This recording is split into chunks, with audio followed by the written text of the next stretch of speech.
2014 is over and done with, so it's time once again for the worst movies of the year. There were some really good movies this year, but there were some really shitty ones too. I spend my time here being a jackass, because apparently it entertains people, but I'm not stupid. I have an education, and even I can be serious. A lot of the time, though, I feel seriously insulted. Number 5 on the worst of 2014 is The Skeleton Road, a documentary about all kinds of paranormal stuff in Asia. It's the crassest, most exploitative kind of cinema. Movies where you'll see people chopping up small animals and...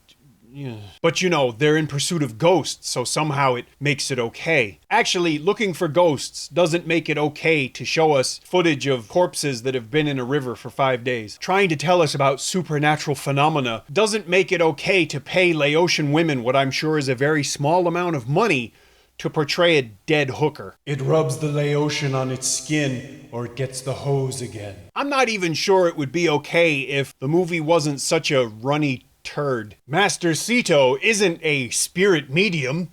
He's an asshole. Then again, he's hanging out with naked Laotians and I'm here with you. I honestly hope that I don't ever come across as a misogynist or someone that hates women, because I'd like to think that I'm not that way. That's a relevant point to make, not because of fake Laotian dead hookers. Or actually, no, they're really Laotian. You know what I mean. It's relevant because the next 2 movies I'm going to talk about do insult women to a degree that I find problematic. Number 4, Don't Go Breaking My Heart 2. This sequel to Don't Go Sucking the China Market Cock is just as shallow, materialistic, and transparent as the apparent target audience it was made for. But that's not what bothers me about the movie. What bothers me is how much it belittles women. Maybe people think it's funny to watch women who hold serious professional positions act like flighty idiots. Well, you know what? I'm not one of those people. I find it degrading, atavistic, and cheap. But enough about my sex life. I'm not the only person, I'm sure, who feels that Chinese women deserve better representation in movies. So too does Barbara Wong, who says that women are 100 times more interesting than men, and if you make a movie about women, it has to be realistic. So it's very interesting that number 3 on my list, Ms. Wong's Girls, is a story about women who supposedly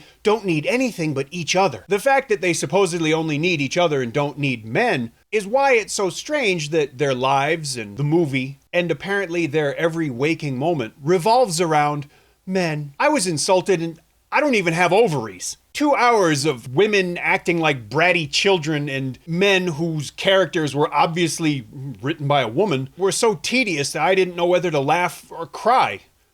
So I puked. Girls is garbage not just because it's too long and badly made and features the seemingly requisite cameo of the director playing herself again, still. It's garbage because it makes women look shallow and needy and stupid. And they're not like that. Good Lord. Barbara Wong was only number 3. What's going on? I'll tell you. Hubris, which is a fancy word for arrogance, specifically excessive confidence. I didn't hate Murderer because it had an incredibly stupid and insulting reveal. I hated it because the person that wrote that ignorant nonsense was a condescending, arrogant human being. Speaking of which, number 2 on our list is Enthralled, the first, and very likely last, film from local columnist Chip Tsao. Any film that opens with a John Milton quote deserves all the scorn you can heap on it, unless it turns out to be a cinematic masterpiece. Well, pass the shovel. This film is so god-awful bad that it's actually entertaining in that cringing, shocking way. I sincerely want to buy this DVD so I can relive the awfulness whenever I want because it made me laugh. And yeah, I do kind of relish the idea that someone so self-confident ended up committing a crime against cinema. This film is an exhaustive mess, and its only redeeming value is that you can and should laugh your way through it. And that is really all it deserves. I guess I should also say that my review of this film is my favorite review I've done ever. I'm proud of that one. So it's got that going for it. Well, here we are, folks. And if any of you are regular viewers, you probably know exactly where this is going. The Silver Spleen's worst film of 2014 is Iceman. Donnie Yen should be arrested for attempted remake. But to be fair, Donnie Yen is actually the least bothersome thing about this movie for me. I understand that the China market needs to be considered, but Iceman goes after that audience not just at the expense of the Hong Kong audience, but at the expense of Hong Kong itself.